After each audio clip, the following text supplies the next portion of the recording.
L'invité de BFM Business, David Daubin.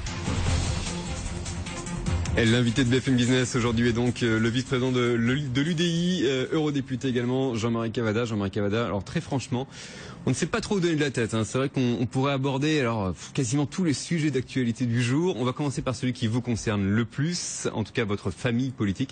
Cet accord qui devait intervenir la semaine dernière, nous disait-on, entre le MoDem et l'UDI, et puis les spécialistes tablaient finalement pour ce week-end. Il n'en est rien. A-t-on raison de continuer d'attendre cet accord pour cette semaine ? Attendre, c'est la sagesse des gens patients, mais le problème, il est assez simple. C'est un accord, je dirais, de campagne électorale pour montrer au grand public qu'il n'y a rien, du point de vue idéologique, qui sépare l'UDI du MoDem. Et d'ailleurs, cet accord n'est qu'une deuxième étape, parce qu'à mon avis, ça devrait aller beaucoup plus loin pour rassembler tous ceux qui sont centristes. Non, fusion, on verra plus tard, mais aller plus loin, ça veut dire surtout, ça ne concernera pas à terme que l'UDI et le MoDem. Ça doit aller encore un peu plus loin. Il y a des gens au centre du centre qui sont à l'UMP qui ne se sentent pas à l'aise, notamment sur les affaires européennes. Il y a des gens dans la social-démocratie qui ne se sentent pas bien avec ce gouvernement. Que je sache, par exemple, M. Rocard n'est pas un invité régulier, ni même un visiteur du soir de l'actuel président de la République. Et ces gens-là ont été de profonds européens et de profonds modernistes. Ce que je souhaiterais pour ma part, c'est que tous ces gens se réunissent dans un centre qui soit d'économie sociale de marché et qui propose au pays quelque chose de moderne. Donc ça va venir, c'est une question de rédaction en réalité, de texte. Tout le monde finasse un peu parce que c'est une façon de poser un petit peu les personnalités, quoi. On nous dit qu'il y a simplement quelques points divergents sur des villes. C'est un peu plus profond que ça en réalité. Oui, parce qu'il y a deux étages. Il y a la doctrine et puis il y a aussi l'application électorale. Donc il y a des divergences là-dessus, en effet. Mais vous savez, il y en a tout le temps et partout. Et finalement, il faudra bien être prêt assez vite pour commencer les campagnes électorales. Donc n'en doutez pas, cet accord arrive. Il est vraiment dans les tuyaux, près de la sortie. Petite explication de texte, si vous le voulez bien. Un cadre de l'UDI parlait la semaine dernière de preuves d'amour. Que sont les preuves d'amour en politique ?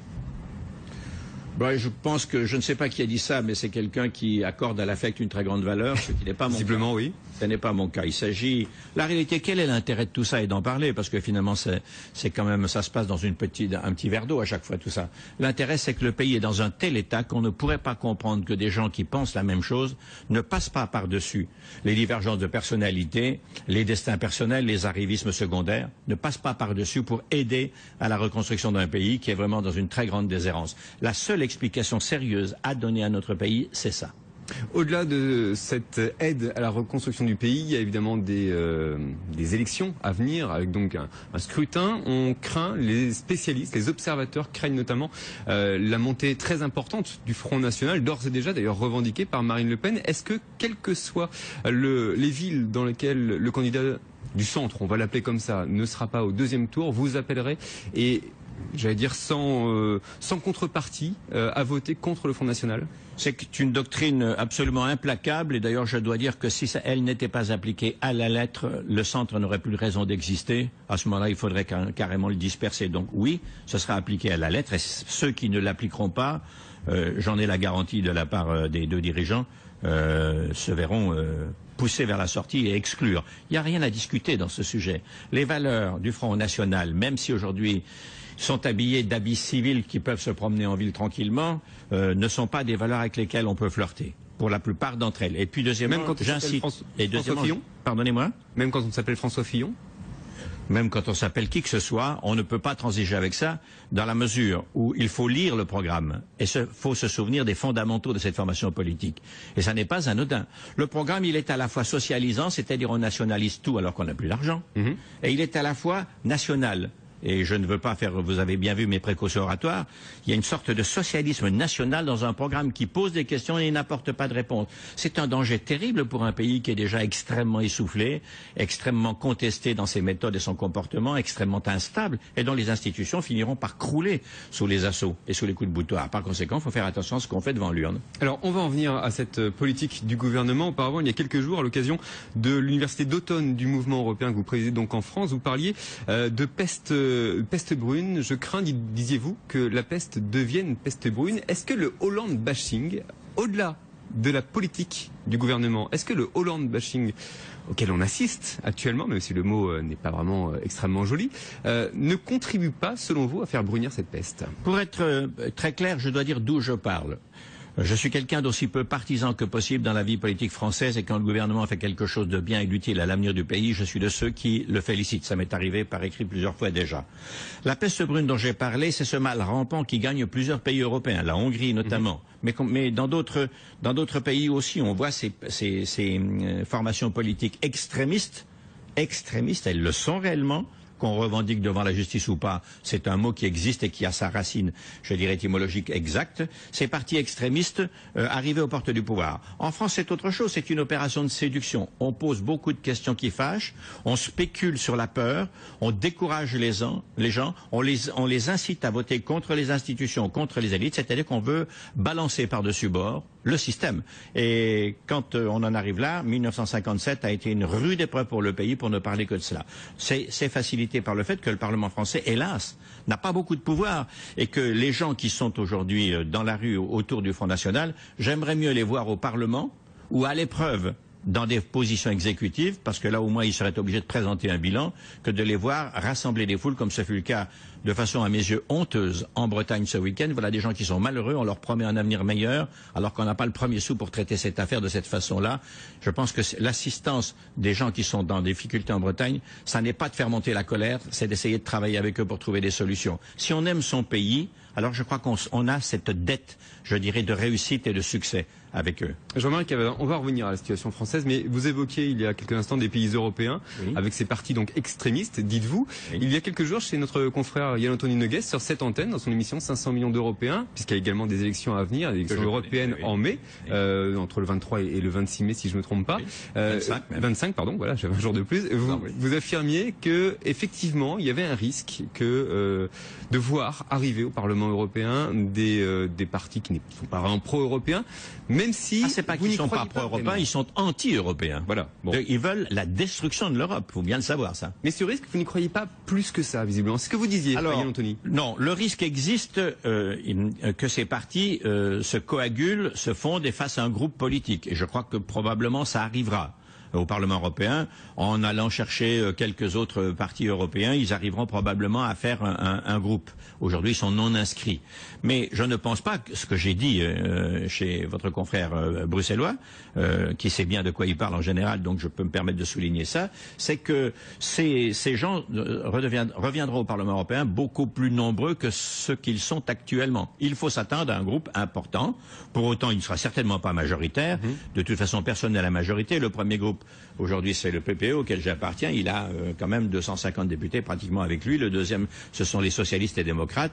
Le troisième, c'est ALDE et les Verts. Par conséquent, non, je ne crains pas qu'ils gouvernent l'Europe. Mais ils seront un obstacle important à la modernisation de l'Europe. Il va falloir faire avec. Il va falloir faire avec, exactement. Et c'est ça sur quoi il faut être vraiment très vigilant. Je ne comprends pas, quand on est contre l'Europe, qu'on veut sortir de l'Europe, qu'on se présente aux élections européennes, qu'est-ce que ça veut dire, ça? Si moi je suis contre l'association des pêcheurs à la ligne, je ne vais pas m'y inscrire. Si je suis contre l'Europe, je la combatte de l'extérieur, pas de l'intérieur. C'est le cheval de Troie. Une ambiguïté terrible, là. Le cheval de Troie. Comment? C'est le cheval de Troie. Très probablement, et c'est pas le cheval de Troie qui est réputé pour avoir tiré la charrette. Bien, revenons donc en France. Jean-Louis Borloo, il y a quelques heures maintenant, ce matin précisément, demandait un halte au feu fiscal, un ras-le-bol fiscal qui est donc de mise. Est-ce que vous partagez cette demande de Jean-Louis Borloo? Parce que si on met les choses à plat, aujourd'hui le pays, on le sait, est dans une situation économique extrêmement délicate, il faut de l'argent, il faut en trouver.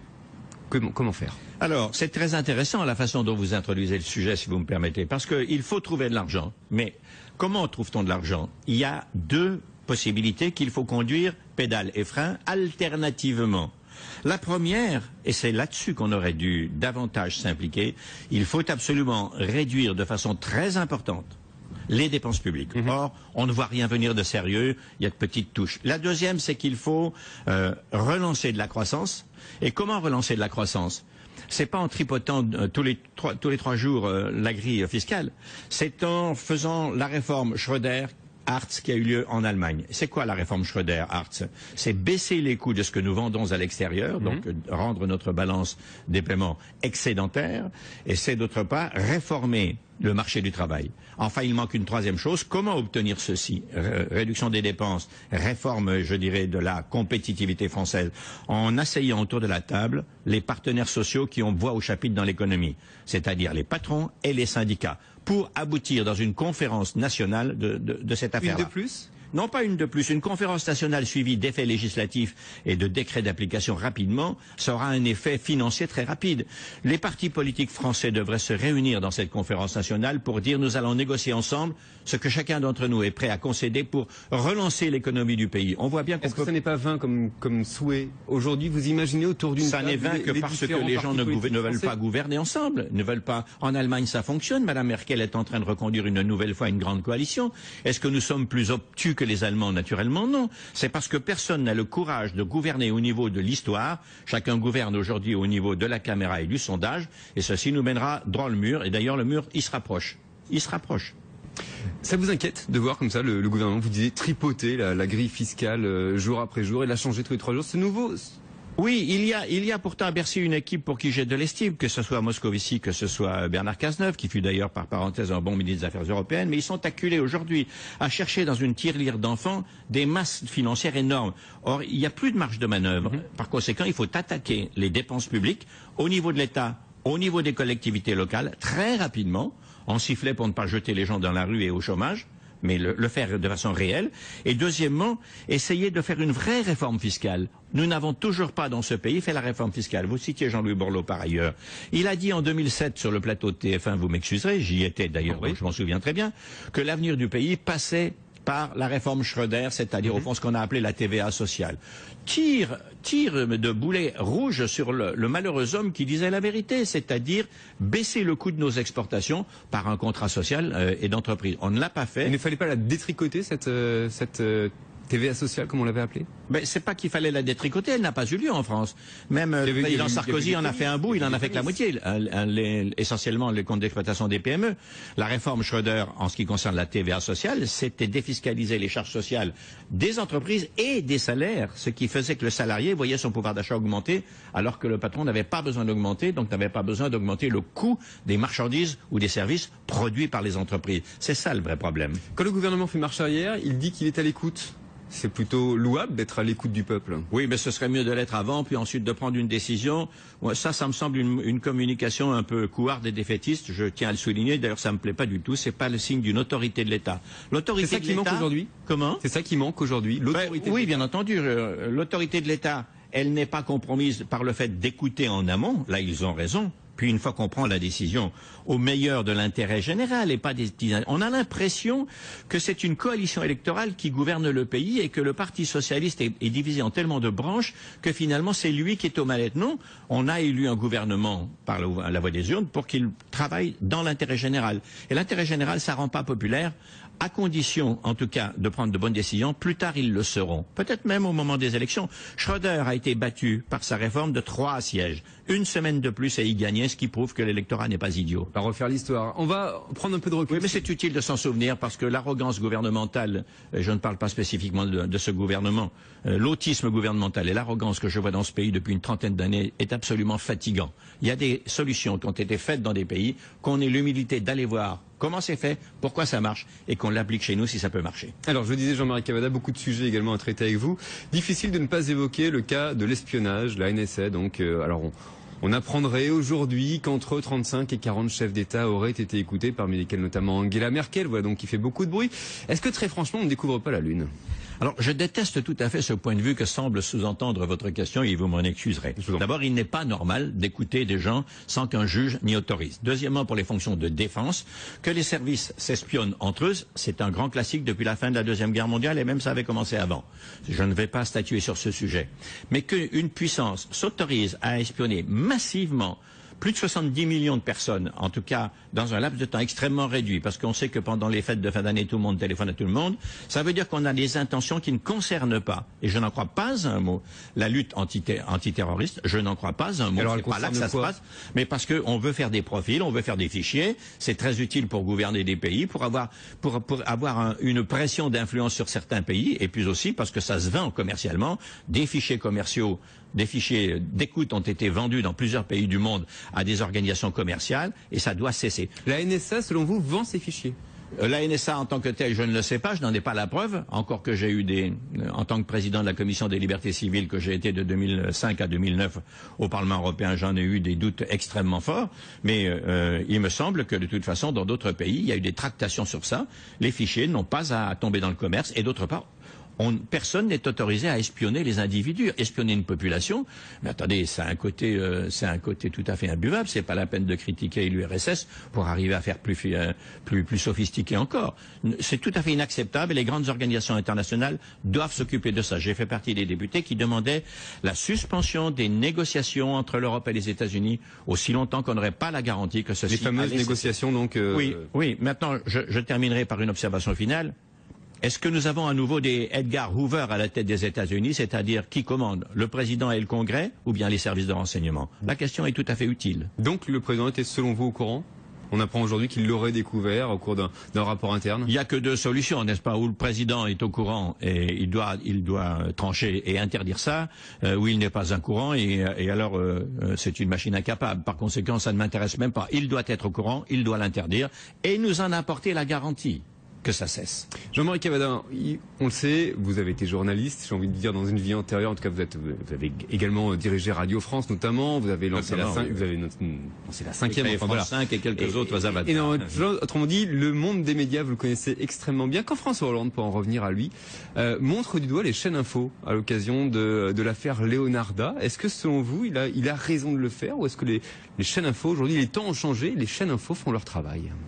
Bon, d'abord, les chaînes info ne méritent pas plus de protection ou d'indulgence que n'importe quelle autre institution nationale. Sauf que dans une démocratie, quand la presse se voit sermonner, alors pour des questions qui concernent, je dirais, la pensée intime des familles, les religions, les enfants, oui, il y a une morale et il y a des barrières. Pour ce qui concerne la vie publique... Ça, c'est plutôt le CSA.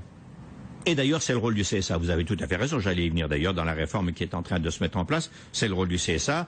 Et je ne doute pas que le collège dirigé par M. Olivier Schrammeck saura le faire. Par conséquent, le rôle du politique n'est pas... Alors, si il a une opinion, qu'il le dise, bien entendu, mais sermonner et appeler à une conduite différente, qu'est-ce qu'il faisait lui-même, le président? Il m'excusera de mettre ça sur la place publique, mais l'autorité de l'État est affaiblie par un message qui est contesté par une gamine de 14 ans, dont vous me permettrez de souligner que la politesse et, je dirais, la modération n'est pas la première preuve. Il ne semble pas que ni elle ni ses parents aient été éduqués dans ce domaine-là. Par conséquent, le président de la République n'avait pas à mettre sa fonction à la mouiller dans cette affaire. Et après, évidemment, il ne faut pas s'étonner que les médias, ils ont l'obligation de suivre la parole publique aussi. Et par conséquent, je critiquerai moins les médias que la présence de la parole présidentielle dans une affaire qui n'avait rien à faire là. Je disais, vous connaissez particulièrement bien le monde des médias. Qui aura le courage de faire en France, puisque vous parliez tout à l'heure de la réforme Schroeder, on va parler de celle de la BBC. Il y a eu 3 réformes de la BBC en 15 ans. Qui aura aujourd'hui le courage de faire cette réforme pour France Télévisions en France? Alors d'abord, la situation de France Télévisions est extrêmement alarmante. Pour plusieurs raisons. Il y en a 3. Sa baisse régulière d'audience, à l'exception de France 5, mon bébé. Mais c'est pas parce que c'est mon bébé, c'est parce qu'il a été bien dirigé après moi. Deuxièmement, les finances publiques. Les finances de France Télévisions sont déficitaires de façon extrêmement importante. Et je dirais, troisièmement, du point de vue de l'organisation, la maîtrise de l'organisation. Il y a des chaînes où on a changé 4 fois de dirigeants en 3 ans. C'est impossible de travailler dans ces conditions. Il faut de la stabilité. Voilà, instabilité. Et donc, je n'irai pas plus loin parce que je ne veux pas gêner davantage une organisation hautement nécessaire dans le paysage audiovisuel. Mais votre question est une bonne réponse. Qui aura le courage de réformer France Télévisions et d'une façon générale l'audiovisuel public? Il y a sans doute un périmètre à revoir. Je ne suis pas persuadé que dans une période de crise, France 4, malgré les efforts qui soient faits, soit utile. Ces segments de programme seraient peut-être mieux dans les chaînes actuellement majeures. Deuxièmement, il me semble que on doit faire un effort sur la prévision budgétaire des dirigeants pour qu'ils sachent, comme à la BBC ou comme en Allemagne, de quel budget ils disposeront comme tout chef d'entreprise dans 4 ou 5 ans, c'est le cas. Et troisièmement, il y a des placards, il y a des gens qui n'ont plus de réel emploi, il faut en effet faire un effort parce que tout le monde doit y participer. Je m'arrêterai là, il n'est pas impossible que j'écrive réellement sur ce sujet pour venir en aide à France Télévisions qui mérite d'avoir une place majeure dans le paysage audiovisuel français. Merci beaucoup, Jean-Marie Cavada. J'avais une question, malheureusement on n'est plus par temps, j'avais une question sur le MOVE à vous poser. Tant pis, ce sera pour une prochaine fois. Merci beaucoup. Jean-Marie Cavada, donc eurodéputé, vice-président de l'UDI. Restez avec nous sur BFM.